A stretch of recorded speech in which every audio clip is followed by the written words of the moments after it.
नमस्कार साथियों, गौरव ज्ञान धारा में आप सभी का स्वागत है। आरबीएससी की जो अपनी क्लासें चल रही है वो सिलसिला क्लास नंबर 67 तक पहुंच चुका है।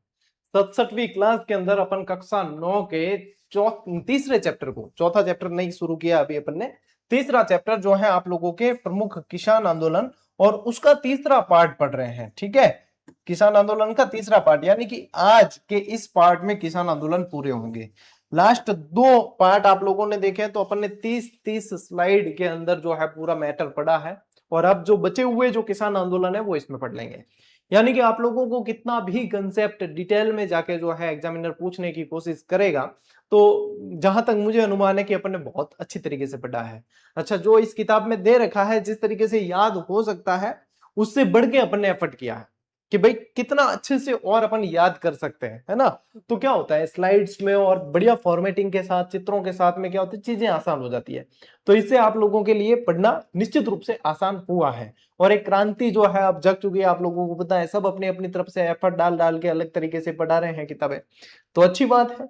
क्रांति जगाता मैं रहूंगा आप लोगों के लिए, आप निश्चिंत इसके लिए रह सकते हैं कि अपन ऐसे ऐसे इनिशिएटिव करते रहेंगे कि इसके बाद में दुनिया को करने पड़ेंगे कि हाँ भाई ये तो करना पड़ेगा।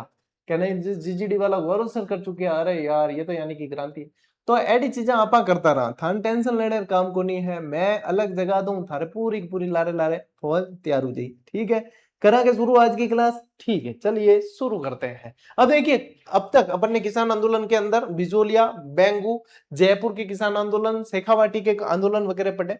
शेखावाटी से ही लगता हुआ आज बीकानेर के किसान आंदोलन पढ़ेंगे, मारवाड़ के किसान आंदोलन पढ़ेंगे जिसके अंदर चंडावल घटना है ये पढ़ेंगे अपन। बहुत मोस्ट इंपॉर्टेंट चीज है डाबड़ा कांड है। ठीक है, ये चीजें पूछी जाती है और इनके संबंधित जो है तारीख है, इनसे संबंधित व्यक्ति, बहुत सारे प्रश्न बनते हैं। तो किसी भी चीज को हल्के में नहीं लेना है, पूरी डिटेल के साथ में। मैं कह रहा हूं आप लोग साथ के साथ क्लास को याद कर लो, पीछे भेजामारी अपने को रखनी नहीं है।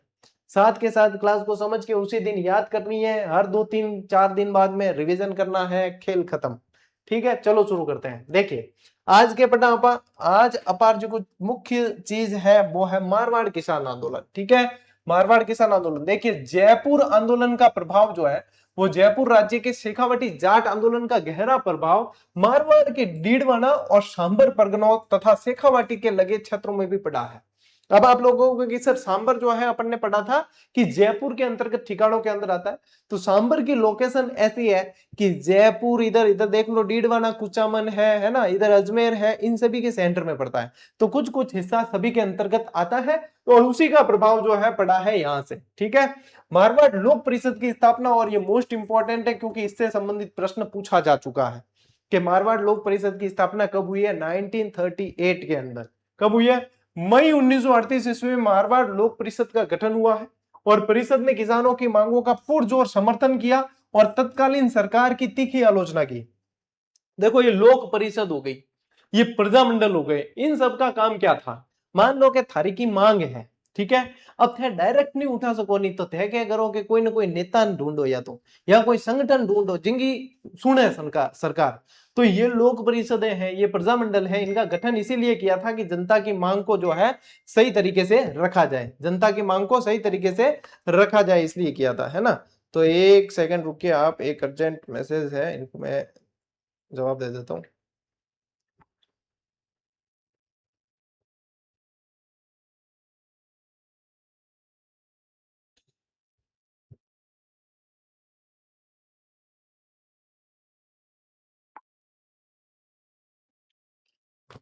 चलिए, अब चलते हैं आगे। लोक परिषद और प्रजामंडलों का कंसेप्ट समझ में आ गया आपके? आगे आएंगे प्रजामंडल भी आएंगे, आगे अपने पढ़ेंगे, बहुत तबियत से पढ़ेंगे, कुछ भी नहीं जाने वाला है। ये 9th की किताब पूरी होते होते, देखो 10th की हो गई, 9th की किताब पूरी होते होते आपके प्रजामंडल, एकीकरण, ये जितने आंदोलन है सबका आपको बहुत सारा जो है अच्छा कंसेप्ट आपके क्लियर होने वाला है। ठीक है, तो चिंता किसी बात की नहीं करनी है। अब देखो, जागीरदारों का पाश्विक दृष्टिकोण, पाश्विक यानी पशु के समान दृष्टिकोण। जागीरदारों ने किसान आंदोलन भड़काने के लिए लोक परिषद के नेताओं को जिम्मेदार ठहराया और परिषद के कार्यकर्ताओं के प्रति अत्यंत कठोर और अमानवीय यानी कि पाश्विक व्यवहार किया, जैसा कि पशुओं के साथ किया जाता। अच्छा, पशुओं के साथ भी नहीं करते ऐसा व्यवहार आजकल। ठीक है, पाश्विक व्यवहार का मतलब है मार कूट करनी, मतलब जानवर ने मारता हुआ नहीं जिया, और जानवरों को भी मारना खराब है। तो ये देखो इस तरीके से जो है अमानवीय व्यवहार किया गया इनके साथ में। मारवाड़ लोक परिषद की स्थापना कब हुई है? ये हुई है मई 1938 के अंदर, ये पूछा जाएगा। ठीक है, तो ये चित्रों को साथ साथ देखते रहना, आपके दिमाग पे गहरा प्रभाव पड़ने वाला है। स्क्रीनशॉट लीजिए, आगे बढ़ते हैं। ठीक है, अब देखिए चंद्रावल गांव की घटना 28 मार्च 1942, तारीख नोट करके रखना, तारीखें इंपॉर्टेंट है। और जैसे चैप्टर पूरा होता है, जैसे कि आपके इससे पहले वाला चैप्टर पूरा हुआ, फिर उसमें भी मैंने आप लोगों को कहा था 1857 की क्रांति वाले में भी कि अब सीक्वेंस में जो घटनाएं हुई है वो जमा देना। तो कालक्रम, कुछ मेहनत तो खुद भी करोगे ना, होमवर्क है। जब स्कूल में भी पढ़ावा तो टाबरान बटे समझाना है, बाद में होमवर्क घरे गाला के ये गृह कार्य में करके लेके आना। तो गृह कार्य आप लोगों को भी करना है साथ के साथ, कहने का इंतजार नहीं करें। कंपटीशन में वही बच्चा आगे रहेगा जो अपनी तरफ से और एफर्ट डालेगा उसके अंदर। ठीक है, मैं तो दे रहा हूं आप लोगों को कंटेंट, लेकिन उसके अलावा आपको एफर्ट डालना पड़ेगा। होमवर्क क्या होता है, प्रत्येक चैप्टर पूरा हो जाए उसके बाद में सारी डेट अलग से लिखो और सारी डेटों को क्रम से जमा दो। ये हो गया कालक्रम। इसके बाद में आपको कहीं देखने की आवश्यकता नहीं पड़ेगी कि किसी ने दिया है कालक्रम या नहीं दिया। ये प्रत्येक चैप्टर के बाद का आपका होमवर्क है। ठीक है, और इसको जो है आपको करना पड़ेगा, पेन चलानी पड़ेगी। ठीक है, देखिए अब देखिए, लोक परिषद के कार्यकर्ताओं ने 28 मार्च 1942 को चंद्रावल गांव में उत्तरदायी शासन दिवस मनाने का फैसला किया। मोस्ट इंपॉर्टेंट है, पूछ सकते हैं कहां पे किया था। ठीक है, फिर देखिए चंद्रावल के ठाकुर ने कार्यकर्ताओं को रोकने के लिए अपने लठैत भेजे। लठैत यानी लाठी लेकर जो गए हैं आदमी, वो लठैत है। क्या लाठी लेके भेजे यानी कि ठोकाने मिल जाए, है ना? तो लठैत भेजे। उन्होंने कार्यकर्ताओं पर लाठियों और धारदार हथियारों से जानलेवा हमला किया। अच्छा, किस पे किया है हमला बताइए? मारवाड़ लोक परिषद के जो सदस्य थे उनके ऊपर किया है। ठीक है, क्यों किया? क्योंकि उत्तरदायी शासन दिवस मनाने की फैसला किया था। परिणाम क्या हुआ? इस हमले में 25 व्यक्ति गंभीर रूप से घायल हुए। 25 व्यक्ति गंभीर रूप से घायल हुए। लाठी और धारदार हथियारों से हमला किया है। धारदार हथियारों से किया तो लहूलुहान हो गए, लाठी से किया है तो अंदरूनी चोटें पहुंची है, हड्डियां टूट गई। ठीक है, अब इनमें जो प्रमुख घायल होने वाले कार्यकर्ता थे वो देखिए, सोजत से मीठालाल और विजय शंकर थे, कंटालिया से मार्कंडेश्वर और हरिराम थे, चंद्रावल से रामसुख और चांदमल थे। ये भयंकर रूप से घायल हुए। देखो यहाँ पे आप लोगों को चित्र दिख रहे हैं, इन चित्रों में दिख रहा है ना, देखो हाथ रे पट्टा बांधी उड़ा, माथे बांधी उड़ा है, फ्रैक्चर हुआ है जो बांधी उड़ा सारा सारा। तो सोजत से मीठालाल है ना, विजय शंकर भी थे सोजत से, कंटालिया से मार्कंडेश्वर, कंटालिया से हरिराम थे, चंद्रावल से रामसुख और चांदमल थे। तो ये सारे के सारे सबके नाम आ गए हैं, यहाँ याद हो जाएगा। अच्छा, ये जितने भी स्थान है, जैसे सोजत हो गए, चंद्रावल हो गए, कंटालिया हो गए, ये पाली और इसके आसपास लगते हैं। ये क्षेत्र सारे के सारे पाली और इसके रेंज में लगते हैं। और पाली किसके अंतर्गत आता है? मारवाड़ रियासत के अंतर्गत आता था। ये सारी चीजें आप लोगों को मैं लिंक कर रहा हूं ताकि कहीं से भी घुमा फिरा के पूछे, मान लो के भी तरीके में पूछ ले, तो अपर दिमाग में सारों को सारो कंसेप्ट क्लियर होना चाहिए, है ना? ले स्क्रीनशॉट।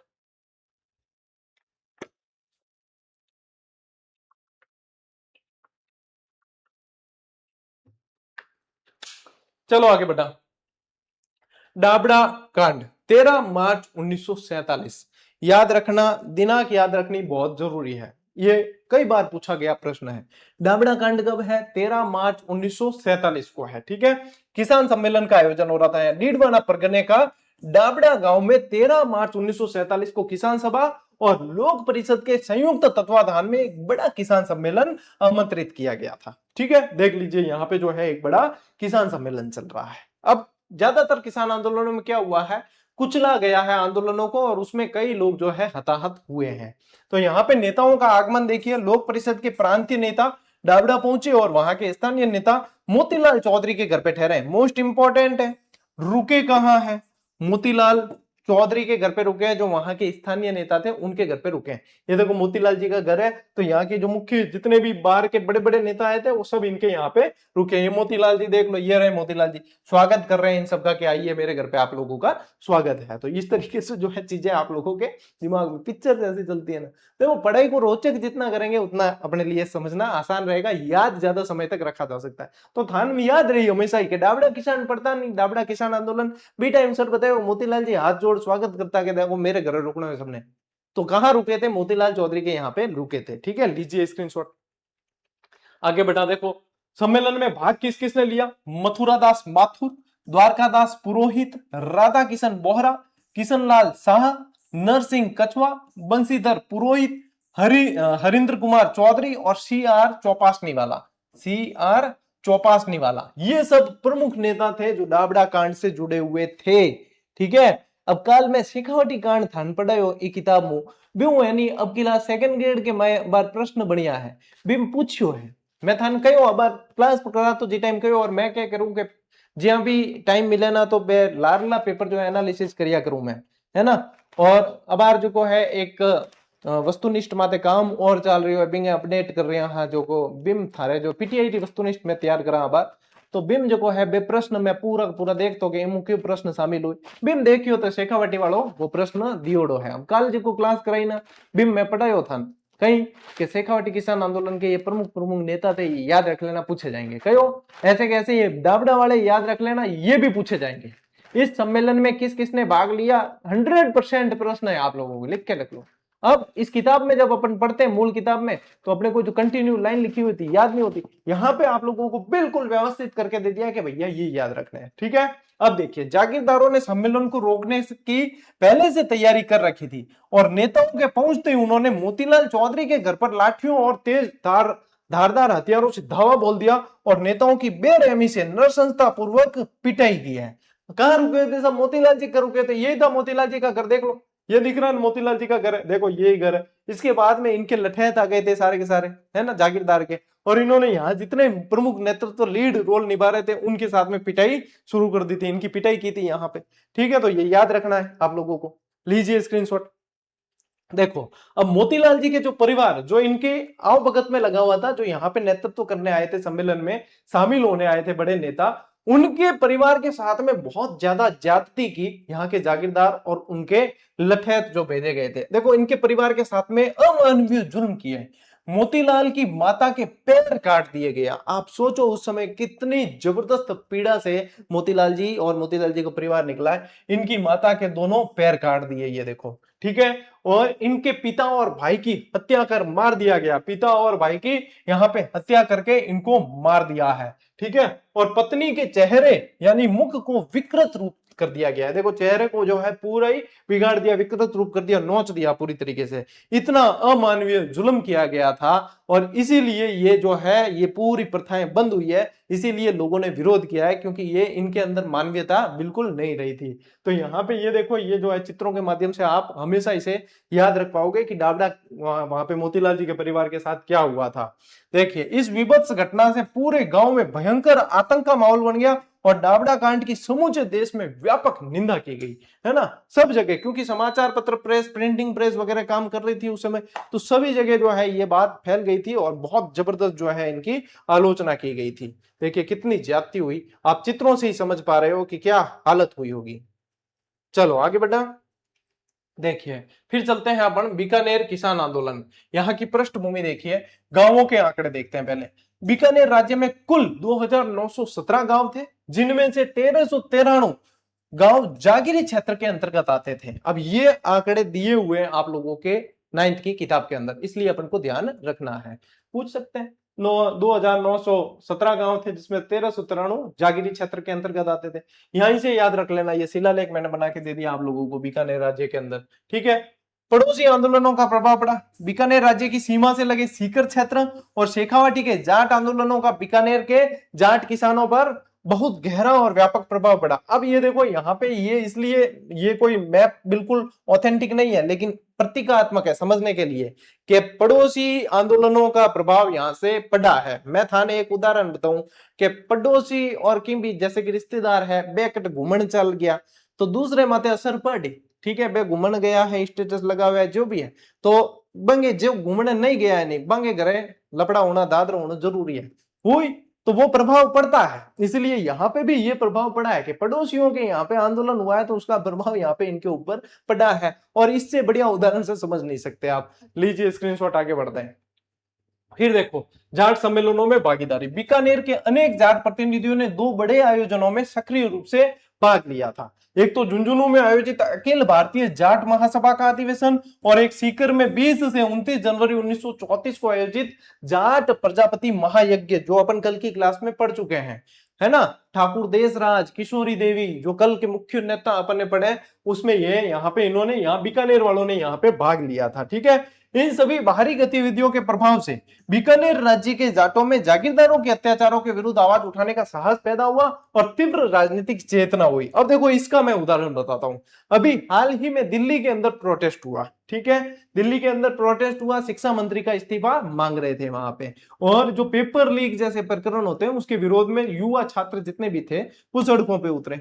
अब आंदोलन कहां हो रहा था? दिल्ली में। अब सोशल मीडिया का प्रभाव है, पहले जो है सीमावर्ती क्षेत्रों से प्रभाव लेते थे, अब जो दिल्ली गए, मान लीजिए बिहार के लड़के गए, यूपी के गए, राजस्थान के गए, और भी क्षेत्रों के, और वहां की जनता प्रभावित हुई, तो इन अलग अलग राज्यों में भी जो है आंदोलन हुए। आपने देखा था बिहार वाले तो छोरे जो है वो वाटर कैनन के आगे नाच रहे थे, और इस तरीके से वीडियो अपने देखे हैं। तो यानी कि प्रभाव पड़ता है। इसी तरीके से यहाँ पे भी चेतना आई, जिन्होंने भाग लिया वहां सीकर और जयपुर के आंदोलनों के अंदर, वहां से प्रभावित होकर यहाँ पे भी आंदोलनों के अंदर इन्होंने सक्रिय भूमिका निभाई है। ठीक है, ले स्क्रीनशॉट।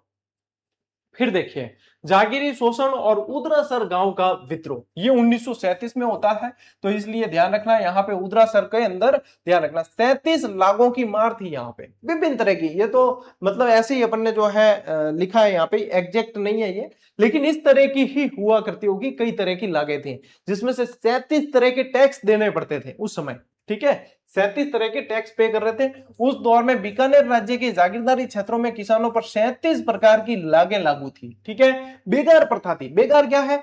मजदूरी करा देनी, काम करा देने पर पया नहीं देना, बिना पया काम करावे बिन क्या बेगार।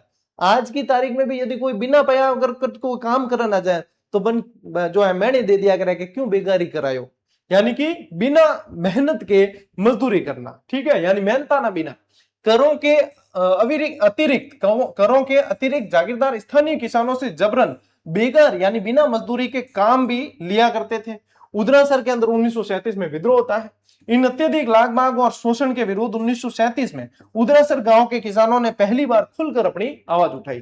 तो ये 1937 है। ये पूछ सकते हैं आप लोगों को कि उदरासर के अंदर जो है, देखो 3 से ही आप लोगों को ध्यान रखना है। 3 से क्या होता है? ऊ भी ऐसे लिखते हैं, तो उदरासर, उदरासर, इसी तरीके से ध्यान रखना है आपने को, है ना, याद रह जाएगा। तो ये ध्यान रखना आप। चलिए स्क्रीनशॉट लो, चित्र देखता रही जो हाथे आते याद हो जी था सारी की सारी चीजें। उदरासर गांव के विद्रोह के प्रमुख पहलू देखिए। सबसे पहले यहाँ के नेता का नाम ध्यान रखें, जीवन चौधरी पूछा जाएगा। ठीक है, उदरासर के मुख्य किसान नेता कौन थे? जीवन चौधरी थे। ठीक है, जीवन चौधरी के विशेष आग्रह पर बीकानेर प्रजामंडल के किसानों की इन सभी शिकायतों को राज्य सरकार के सामने प्रस्तुत किया। अब देखो बीकानेर प्रजामंडल है, इसकी स्थापना कब हुई थी? 1936 में हुई थी। कब हुई थी? 1936 में, और मघाराम वैद्य द्वारा की गई थी। किसके द्वारा? मघाराम, 1936 के अंदर हुई थी, और मघाराम वैद्य, ठीक है, चंदनमल वहड़ वगैरह सब शामिल थे इसमें। तो इनके ये जो है इनके सामने प्रस्तुत किया गया। फिर प्रजामंडल के प्रयासों के बावजूद बीकानेर के राज्य सरकार पर कोई असर नहीं हुआ। इस शिकायत का कोई भी सार्थक परिणाम नहीं निकला था। शिकायत पत्र बीकानेर प्रजामंडल के द्वारा भेजे गए, लेकिन भैया इनके कानों पे जूं भी नहीं रेंग रही थी, कोई असर नहीं हुआ था। फिर क्या होता है? बीकानेर राज्य के किसान आंदोलन की श्रृंखला में दूधवा खारा गांव, जो चूरू के पास पड़ता है, इसका आंदोलन का एक विशेष स्थान रहा है। दूधवा खारा के बारे में पूछा जाता है। ठीक है, आगे आएंगे किसान नेता हनुमान सिंह जी, ठीक है, उनका ध्यान रखना है। इस आंदोलन के दौरान पुलिस ने स्थानीय किसानों पर खुलकर अत्याचार किए, और प्रमुख किसान नेता हनुमान सिंह चौधरी, हनुमान सिंह ने वहां के स्थानीय ठाकुर द्वारा किए गए अत्याचारों के खिलाफ मजबूती से आवाज उठाई है। ये देखो यहाँ पे हनुमान जी ये आवाज उठा रहे हैं। ठीक है, और हनुमान सिंह सर्वप्रथम भादरा में बीकानेर के महाराजा शार्दुल सिंह से मिलते हैं। मोस्ट इंपॉर्टेंट लाइन है ये लाइन, जब लैंग्वेज के अंदर प्रश्न बना के दे दी गई तो इसकी अहमियत आप लोगों को पता चलेगी। ठीक है, फिर देखिए, संतोषजनक परिणाम न मिलने के बाद वे अपने अनेक साथियों के साथ महाराजा से पुनः मिलने माउंट आबू तक पहुंचे हैं। जब ये माउंट आबू गए हुए थे तो वहां पे भी पहुंचे हैं अपने साथियों के साथ में, कि भैया हमारी जो है महाराज इन समस्याओं का आप समाधान कीजिए, ऐसे मुंह मोड़ के जाने से कुछ भी नहीं होगा। तो यहाँ के नेता कौन थे? ये मोस्ट इंपॉर्टेंट है, हनुमान सिंह चौधरी।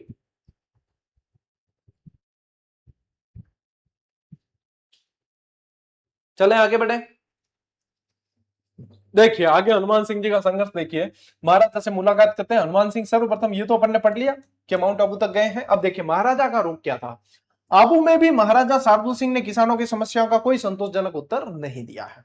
यहाँ माउंट आबू में मुलाकात की है लेकिन कोई संतोषजनक उत्तर नहीं दिया है कि बस देखो महाराज यूं हाथ करिए कि शांति रखो, ठीक है।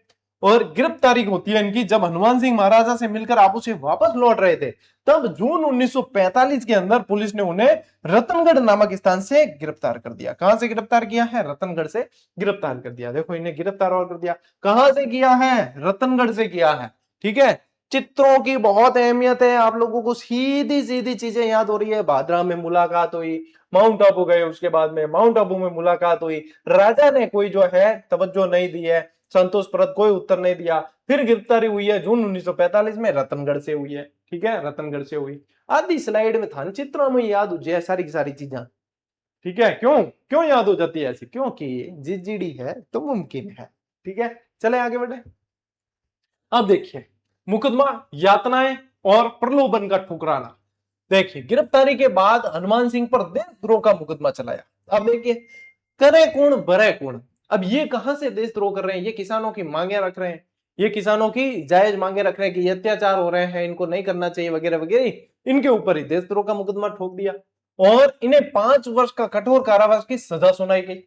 और फिर क्या हुआ? उन्होंने जेल के भीतर प्रशासनिक नीतियों के विरोध में भूख हड़ताल शुरू कर दी। जैसे बाल मुकुंद बिस्सा ने शुरू की थी वैसे ही इन्होंने कर दी, जैसे जतिन दास ने शुरू की थी वैसे ही इन्होंने कर दी। इनका स्वास्थ्य अत्यधिक खराब हो जाने के कारण 10 अगस्त 1945 को उन्हें जेल से अस्थायी रूप से मुक्त करना पड़ा।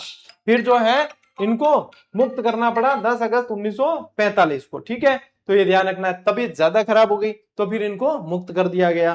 फिर देखिए आंदोलन को शांत करने के उद्देश्य से महाराजा ने हनुमान सिंह को गंगानगर क्षेत्र में 100 मुरब्बा जमीन देने का बड़ा प्रलोभन दिया। यानी कि मुरब्बा एक तरीके से इकाई है, वहां की इकाई है जमीन की, तो ये ध्यान रखना है। 100 मुरब्बा जमीन देने का इनको जो है प्रलोभन दिया, लालच भी दिया है, यानी कि खरीदने की कोशिश की एक तरीके से, लेकिन ये बिके नहीं थे।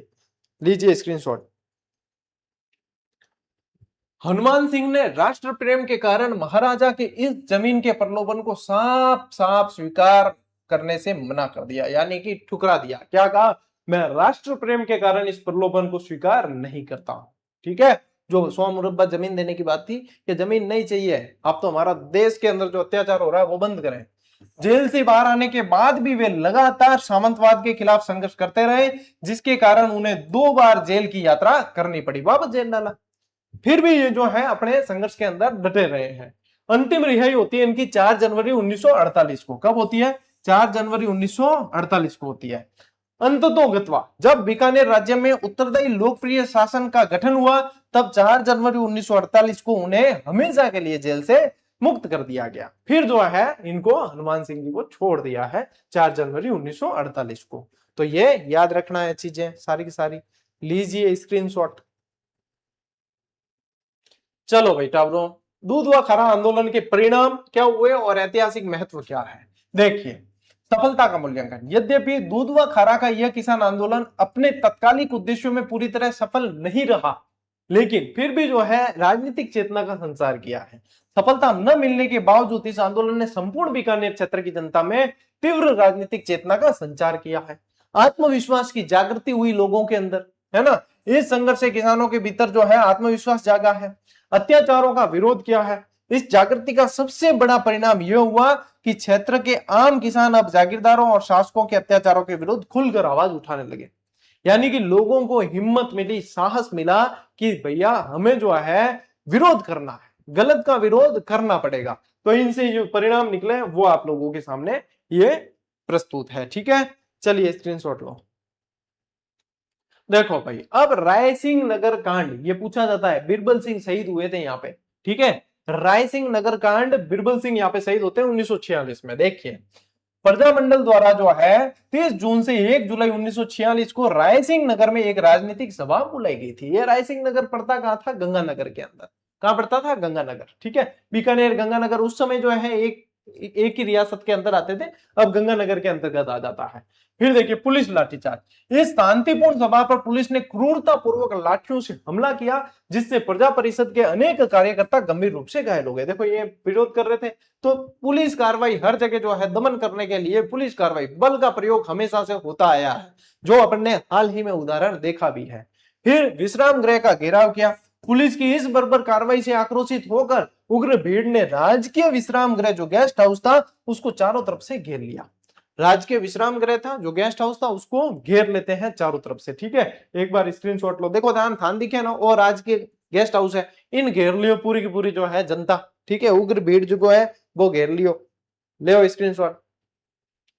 पुलिस फायरिंग और शहादत, भीड़ को जब जबरन हटाने के लिए पुलिस ने अंधाधुंध गोलियां चलाई, जिसके परिणाम स्वरूप बीरबल सिंह को गोली लगने से मृत्यु हो गई। अब देखो कई बार अपन जो है पढ़ते हैं बीरबल सिंह की मृत्यु हुई यहाँ पे 1946 के अंदर ये, लेकिन अपन जो है किस कारण हुई क्या कर रहे थे ये नहीं पढ़ते। तो अब आप लोगों के कंसेप्ट क्लियर होगा, इस आरबीसी को पढ़ने से ये फायदा है कि कंसेप्ट पूरा क्लियर हो रहा है कि इन्होंने क्या गेस्ट हाउस को घेर लिया था, तब पुलिस ने फायरिंग की और उसमें जो है बीरबल सिंह शहीद हुए थे। देखो यहाँ पे जो है ये गेस्ट हाउस को घेरा हुआ था, या फायरिंग में बीरबल सिंह यहाँ पे गोली लगती है। ठीक है, जांच समिति बैठती है। अखिल भारतीय देशी रियासत परिषद की ओर से इस जघन्य कांड की समीक्षा करने के लिए एक उच्च स्तरीय समिति बनाई गई, जिसमें नेता कौन कौन थे, ये मोस्ट इंपॉर्टेंट है भाई। बीरबल सिंह की जो हत्या की गई थी यहाँ पे, इन्होंने जो बलिदान दिया था, गोलीबारी में इनकी मृत्यु हुई थी, उसकी जांच समिति में कौन कौन शामिल थे, तो इसमें थे हीरालाल शास्त्री, गोकुलभाई भट्ट और रघुवर दयाल गोयल बीकानेर से, ये तीनों शामिल थे। मैं कह रहा हूं आने वाले समय में यदि कठिन प्रश्न इनको बनाना होगा कर्मचारी चयन बोर्ड को या आरपीएससी को, तो वो यहां से बनाएंगे, क्योंकि बाकी समितियों के तो सदस्य पढ़ते हैं, इस पे ध्यान नहीं देते।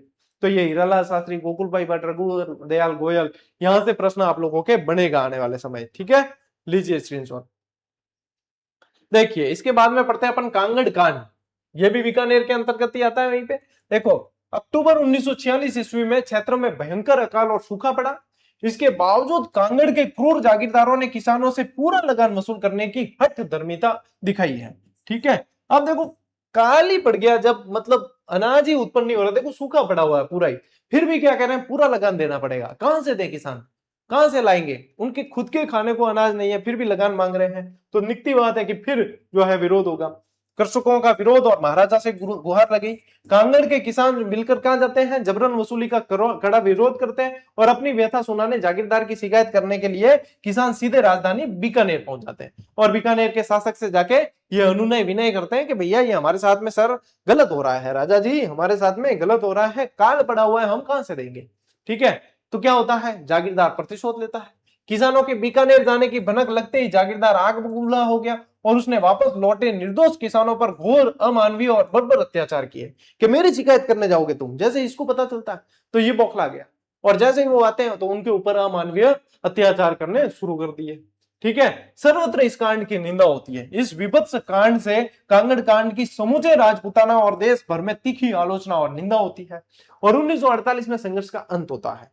कांगड़ के किसानों का यह अनवरत संघर्ष आखिरकार वर्ष 1948 ईस्वी में समाप्त हुआ, जब बीकानेर राज्य में उत्तरदायी लोकप्रिय मंत्रिमंडल का विधिवत गठन कर दिया गया। ठीक है, यहाँ पे भी जब लोकप्रिय मंत्रिमंडल का गठन हुआ, यानी कि जो सरकारें गठित हुई है बाद में, ठीक है, आजादी के बाद वहां पे स्थानीय, तब जाके इन चीजों से निजात मिली है। तब तक कोई स्थायी तरीके से निजात नहीं मिल पा रही थी, किसान बहुत ज्यादा परेशान थे और इसी कारण अपन किसान आंदोलन पढ़ रहे हैं, क्योंकि वहां पे ऐसी ऐसी घटनाएं हुई। अपन देखा मोतीलाल जी के साथ, मोतीलाल जी के परिवार के साथ में कितनी अमानवीय तरीके से घटनाएं की, उनके माता के पैर काट दिए, पिता और भाई की हत्या कर दी, पत्नी का चेहरा कुरूप कर दिया पूरी तरीके से।